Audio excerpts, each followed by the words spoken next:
Happy Sunday morning, boys and girls. It's your old pal, Andy France, the Grand Poobah of Judson Sunday School. Welcome back to another episode of Virtual Judson Sunday School, and Happy Mother's Day. Because today is Mother's Day, I thought we would begin our time together by playing a game called How Well Do You Know Your Mother? To play this game, you are going to need a piece of paper and something to write with. So, I will give you a moment to go get those things right now. And while you're doing that, I will sing this beautiful little tune that I wrote just myself. Happy Mother's Day to you. Happy Mother's Day to you. Happy Mother's Day, dear. And I don't want to leave anyone out, so I'll read closely. Dear Prinny and Christina and Samantha and Emma and Sarah, and Alice, and Lorena, and Janae, and Linda, and Jenny, and Caroline, and Nicole, and Asia, and Joe, and Kari, and Ricky, and Melissa, and Megan, and Michelle. Happy Mother's Day to you. And many more. Have you got your stuff? Got your pen, pencil, whatever you're writing with, and a piece of paper? Good. So I'm going to ask you a series of questions designed to find out if you know or just how much you know about your mother.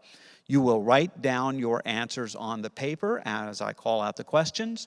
And if for some reason I'm going too fast, I don't want to spend all day on the quiz. So if I'm going too fast, you can always just hit the pause button on your computer or phone or laptop or whatever you're watching this show on. All right? Now, if for some reason, or for those of you who have two moms, you will need to write two answers, right? Maybe just draw a line down the middle of your page and have two columns. If you are someone with two dads, just substitute the word dad for the word mom and find out how much you know about your dads. All right? Ready to go? And of course, you'll have to, if your parents aren't with you right now, you'll have to talk to them later and find out the correct answers. So let's give it a go. Here's our first question. Number one. My mom is blank years old. How old is your mom? Now, be very careful how you answer this question. Err on the side of youth. If you don't know how old your mom is, go with a number in the 20s. It's Mother's Day. She will love you for it. How old is your mom? Question number two. My mom's eyes are blank color. What color are your mom's eyes? Don't go with bloodshot, and no peeking either. Have you got that one? Question number three. My mom's favorite food is blank. What is your mom's favorite food? Is it mint chocolate chip ice cream? Is it steak, bloody red? Is it tofu with real toes? Is it rutabagas? We're going to talk about rutabagas a little later in today's episode. What is your mom's favorite food? Question number four. My mom's favorite game to play is... Does your mom have a favorite game? Is it maybe a card game of some kind or a board game that you guys like to play together? Could be hide and seek. Mommy needs a little alone time from time to time. My mom's favorite game to play is blank. Let's go with question number five. My mom's favorite song to sing is blank. What is your mom's favorite song? Does she have something that she sings all the time around the house? I hope it's not, and I will will always love you. We'll always love you. Thank you so much. Have you got a favorite song? Write it down, and let's go on to question number 6. My mom is funny when she blank. What does your mom do that cracks you up? Does she have a particular funny face that she does, or does she make some funny noises? No fart jokes here, please. What your mom is funny when she blank. I'll give you just another minute to do that, or a second or two to do that. And we are up to question number 7. My mom always forgets to blank. What does your mom always forget to do? Lock the door, forget to pack your lunch. Although, are you guys going to school these days? I think you're back in school now, right? I can't keep up, to be honest with you. Does she ever forget to pack your lunch or pack your backpack or whatever? My mom always forgets to blank. Question number 8. We're getting toward the end. There are only 10 questions. Question number 8. My mom always laughs when I blank. What cracks your mom up? What do you do that makes your mom laugh? Do you tell her jokes? Do you make funny faces? Is there something that cracks her up? I'll give you a few seconds on this one too.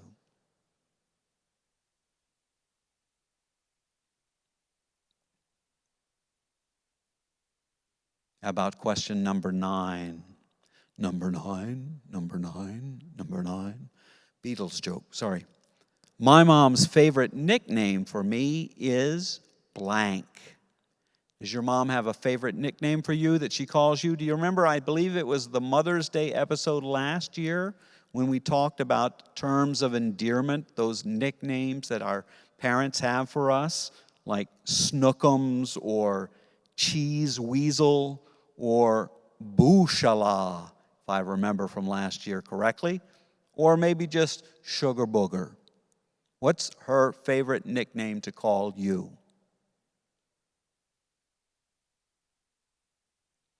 And finally, question number 10. My mom's favorite thing to do with me is blank. What does your mom like to do with you?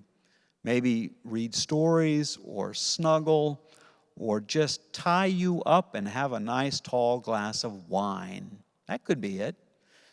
My suggestion for her, it is Mother's Day after all. My mom's favorite thing to do with me is blank.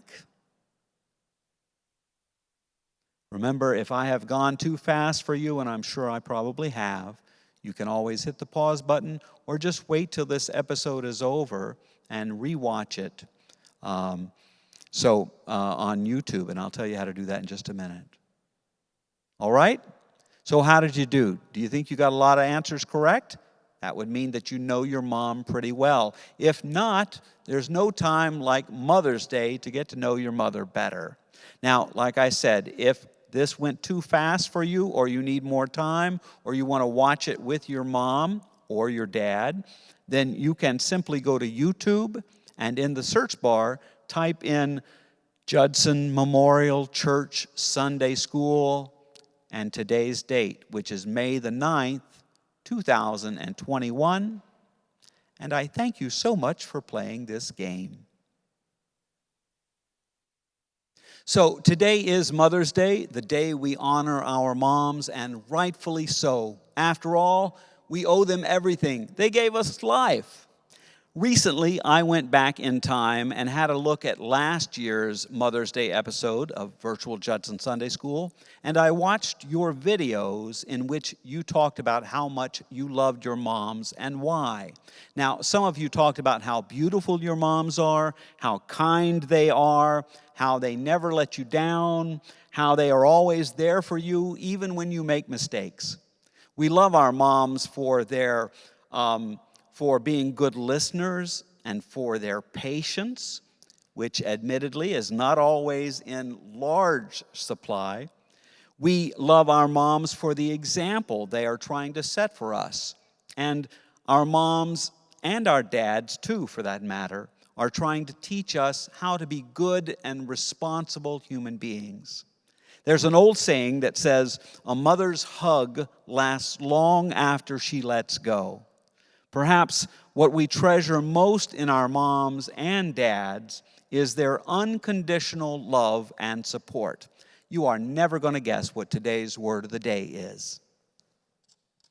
Unconditional. Good gracious, if it was any one more letter and we'd be off the marker board. What does the word unconditional mean?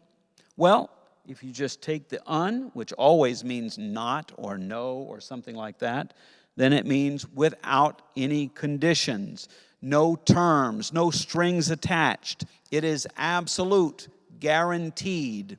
Unconditional love means your parents love you no matter what. Now, that doesn't mean they will always be pleased with your actions, nor does it mean that you will never disappoint them.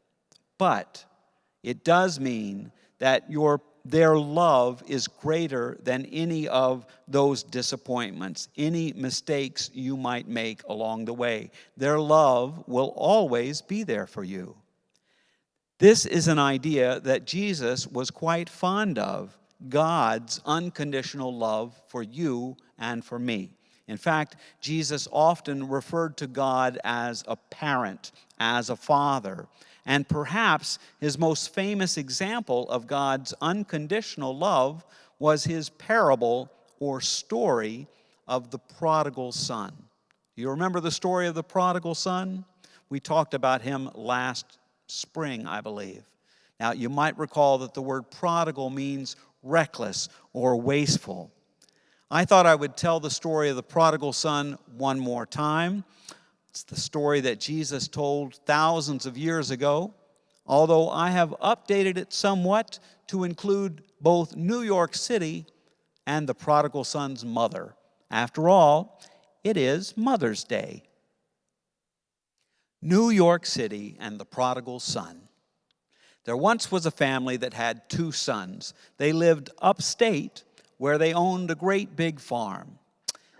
And on that farm, they had some cows and some chickens and sheep and horses and pigs. And they raised corn and wheat and tomatoes and green beans and black-eyed peas and watermelons and apples and carrots and rutabagas, whatever a rutabaga happens to be. They also employed just about everyone in the surrounding community as farmhands to help take care of all those horses and pigs and carrots and rutabagas. One day, the younger of the two sons came to his mother and father and said, "Mom, Dad, you know the money I'm supposed to inherit when you die? Well, I've been thinking, what happens if you live a long time? I don't want to wait until I'm old and gray to enjoy my life. I want to have fun now. Any chance you could give me an advance?" And so his mom and dad went to the bank and withdrew the money they had saved for their younger son and came home and gave it to him. A few days later, the boy said goodbye to his family and to the farm and caught a Greyhound bus for New York City. Ah, New York City. If you're looking for fun and you've got a little cash, and there's no pandemic, you've come to the right place. It wasn't long until the boy had ditched his farm clothes for something a bit more designer, and then he soon hit the town.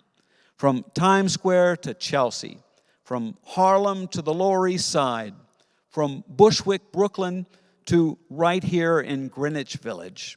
Every night, a different party. House music pumping. Bump, bump, bump, bump, bump, bump, bump. Dancing until dawn. And the boy was very popular because he liked to spread his money around. The drinks were always on him. Now, there's an old song by Robert Earl Keen that says, "The road goes on forever and the party never ends." But sadly, that's just not true. One morning, well, actually it was closer to about 4 o'clock in the afternoon, the boy woke up to find that he had run out of money, and it was all downhill from there. Without any cash, the party life was over, and all those friends he thought he had, they quickly disappeared. He had no job, so he couldn't afford to pay his share of the rent, and so it wasn't long before his roommates kicked him out of the apartment, and he soon found himself living on the streets. Months and months went by. You might have seen him from time to time, sleeping on the A train, hustling strangers for change outside of ATMs, dragging an old shopping cart filled with plastic bottles and aluminum cans, hoping to redeem them for cash. Or even worse, digging through trash cans, hoping to find some scraps of food, maybe some pizza crust or an old chicken leg with some meat still left on the bone. One day, the boy caught sight of himself, his reflection in a storefront window, and he hardly recognized himself. His hair was long and greasy. He was covered in dirt and grime from head to foot. His designer clothes were mere rags, and they no longer fit him. He had lost so much weight. The boy looked at himself and asked, "Is this what I've become?" And he remembered his life back on the farm upstate, where everyone, from family to farmhand, always had enough food to eat and a place to sleep. The boy resolved right then and there to go back home and apologize to his parents, to say to them, "Mom, Dad, I'm sorry. I've embarrassed you, and I've embarrassed myself. I've wasted all your money, and I've wasted so much of my life. If you could somehow find it in your heart to forgive me, I know I'm no longer worthy to be called your son, but maybe you would take me on as a farmhand." And so the boy cleaned himself up the best he could, collected enough change to buy a bus ticket upstate, and headed home. Now, the family farmhouse just so happened to sit on the top of a great big hill, and it had a huge wraparound porch, which is where the father and mother would go every evening after supper and sit and just stare down the long, long road, hoping for some sign, any sign, of the return of their youngest boy. And the day finally came when, way off in the distance, they saw what appeared to be their son, dirty, skinny, dressed in not much more than rags, walking up the long road toward the farm. The father stood up and asked out loud, "Can that really be him?" But before the question was even out of her husband's mouth, the mother had jumped off of that porch and was running down the road toward the boy. For she knew, as all mothers know, that it was her son. She was soon followed by her husband. The boy saw his mother and father racing toward him, and he fell on his knees. With tears in his eyes, he began his speech. "Mom, Dad, I'm sorry. I've embarrassed you, and I've embarrassed myself. I've wasted all your money, but that was as far as he got, because his mother, kneeling beside him, began covering his face with kisses. And his father picked them both up in his arms and held them tight to his chest. The boy tried to speak again. "Mom, Dad, I'm not worthy to be called your son. Would you be willing to hire me?" But his parents would have none of it. They began shouting to the various family members and farmhands who by now had gathered around them, "Let's clean this boy up, wash his hair, put some fresh clothes on him, get the family ring out and put it on his finger. Let's have some barbecue and some of that sweet corn we grow around here. How about some tomatoes and fresh green beans and even some rutabagas? Let's bake a batch of biscuits and get some of that blackberry jam, that homemade blackberry jam down from the shelf. It's time for a feast." And they began to celebrate.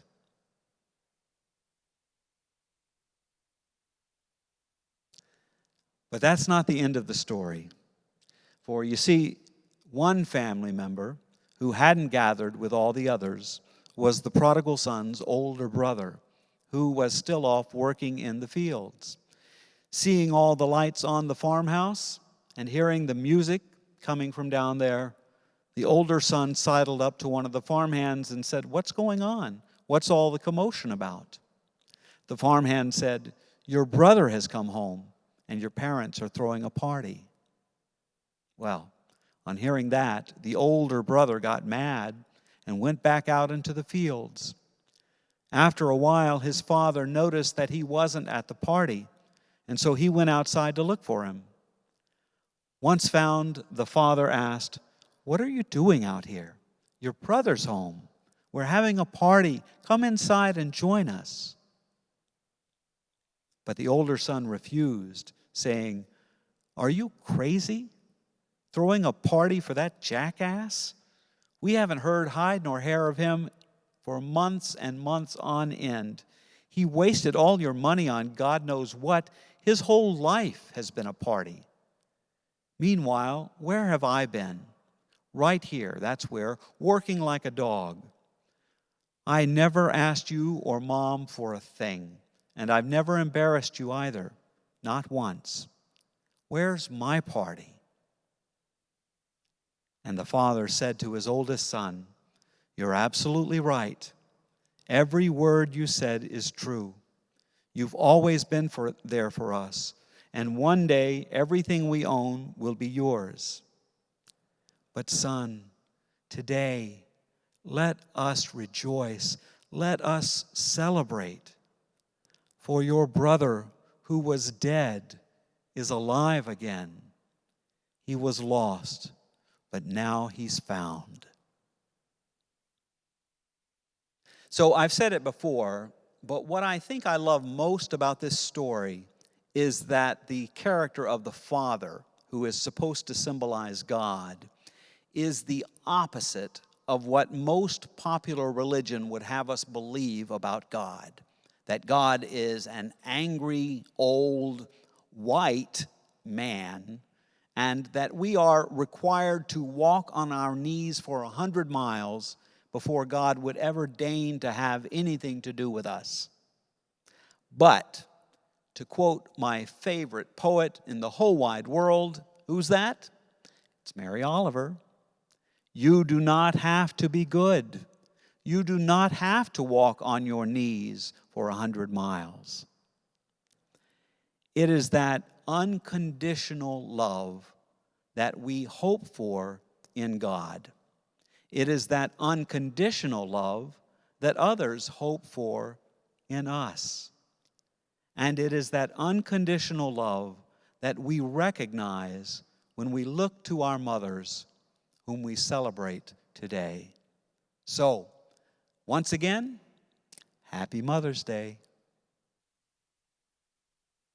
So kids, I know it's Mother's Day and all, but let me ask you this question. Have you ever had the desire to trade your mother in on a newer or different model? That's the premise behind today's story, The Best Mother by C.M. Cerisi, and the pictures are by Diane Good. Let's read it together. Maxine hated to get up in the morning. She didn't like to wash her face or brush her teeth or comb her hair Maxine was sure a new mother would solve her problems. And I love the expression on Maxine's little face. At breakfast, Maxine's mother asked, "What are you going to do today, Maxine?" Maxine munched her toast.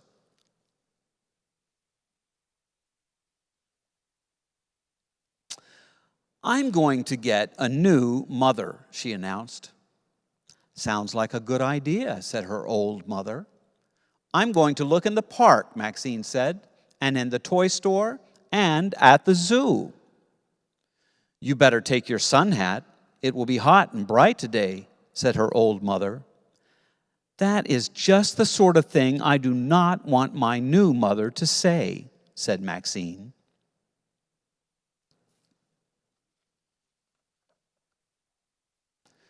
But Maxine didn't know how to get to the park, or the toy store, or the zoo. "Will you take me?" Maxine asked.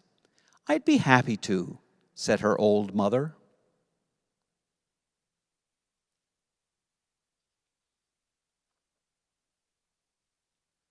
Maxine and her old mother arrived at the park. And I hope you can see these pictures, because over the next few pictures, Maxine's going to approach some strangers and her mother's going to be hiding in the bushes. "If you were my mother, would you make me pick up all my toys?" Maxine asked this stranger. "You bet I would." Maxine thought, "Not that, mother."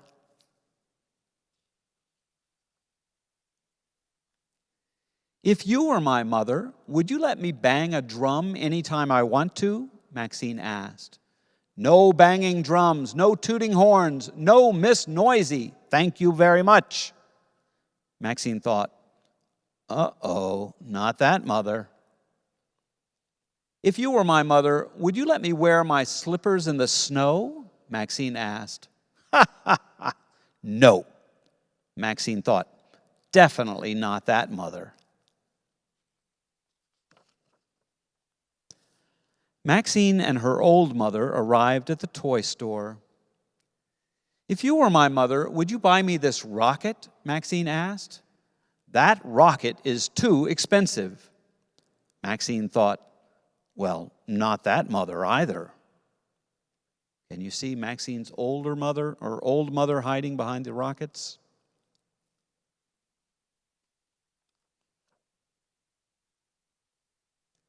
"If you were my mother, would you buy me this mask?" Maxine asked. "Sorry, I do not approve of scary masks." Maxine thought, "For sure not that, mother." "If you were my mother, would you—" "Don't touch that, you'll break it." Maxine thought, "Whoa, no way." Maxine and her old mother arrived at the zoo. Maxine watched the animal mothers. The monkey mother picked nits out of her monkey baby's hair. Maxine touched her hair. Can you see Maxine having a remembrance here of her mother working on her hair?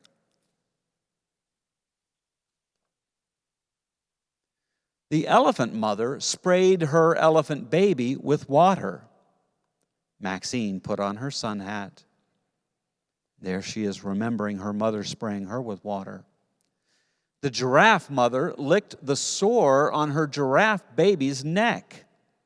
Maxine looked at the bandage on her knee.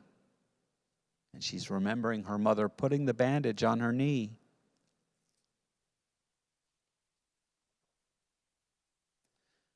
Maxine looked around for her old mother, the one who invented the toss your toys in the box game, the mother who banged a drum in her marching band and built a moonlight snowman with her while wearing their pajamas and slippers and parkas.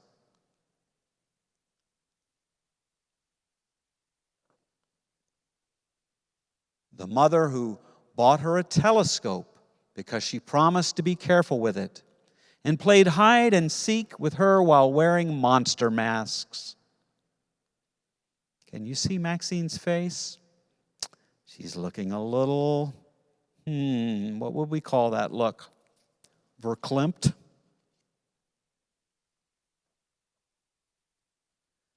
Maxine found her old mother waiting with a balloon and a bag of hot peanuts, and she knew at that very moment that her old mother was the best new mother she could ever have. "Hello," said Maxine's mother. "If you were my daughter, would you want this balloon?" "I am your daughter," said Maxine.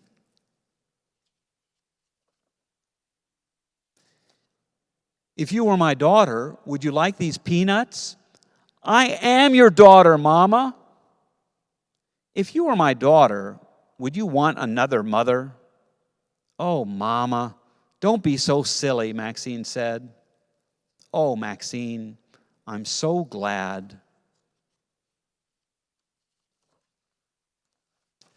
"Mama?" "Yes, Maxine." "Will it be hot and sunny tomorrow?" "I don't know. Why do you ask?" "If it is, I think we should wear our sun hats."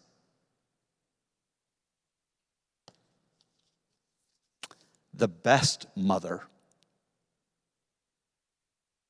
Well, boys and girls, it's video time. It's time for you to make a video of your singing along with me to Tom Waits' song, "Little Trip to Heaven." What I'd like you to do is to refer to last week's episode, which is May 2nd, and have your parents tape you singing along with my singing in that episode. Your parents are welcome to join you if you're a little camera shy, but what we're hoping to do is to have those videotapes made by Memorial Day, have them sent to me by Memorial Day. So what you should do is go to YouTube, type in Judson Memorial Church Sunday School, May 2nd, 2021. Just fast forward to the part of the show where I'm singing "Little Trip to Heaven" by Tom Waits. Sing along with me as your parents film you, and send that videotape to Andrew France, FRANTZ, 1, @gmail.com. And if you could send those videotapes to me by Memorial Day, we'll see what we can do to have it all put together for Kids Day on June 13th.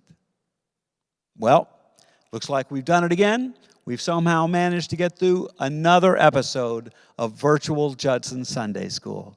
As always, I want to thank Andre and Michelle for all their help putting this episode together. I want to thank you for being with me today as well. Until we get together again, I hope that you will stay safe. Are you starting to get vaccinated yourself? I hear they're starting to get children vaccinated. I just want you to know when your time comes, if your time comes. I just had mine done this week, and it didn't hurt at all. So don't be afraid, all right? Keep a place for Judson in your heart, and I'll see you again next time on Virtual Judson Sunday School. And one last time, Happy Mother's Day.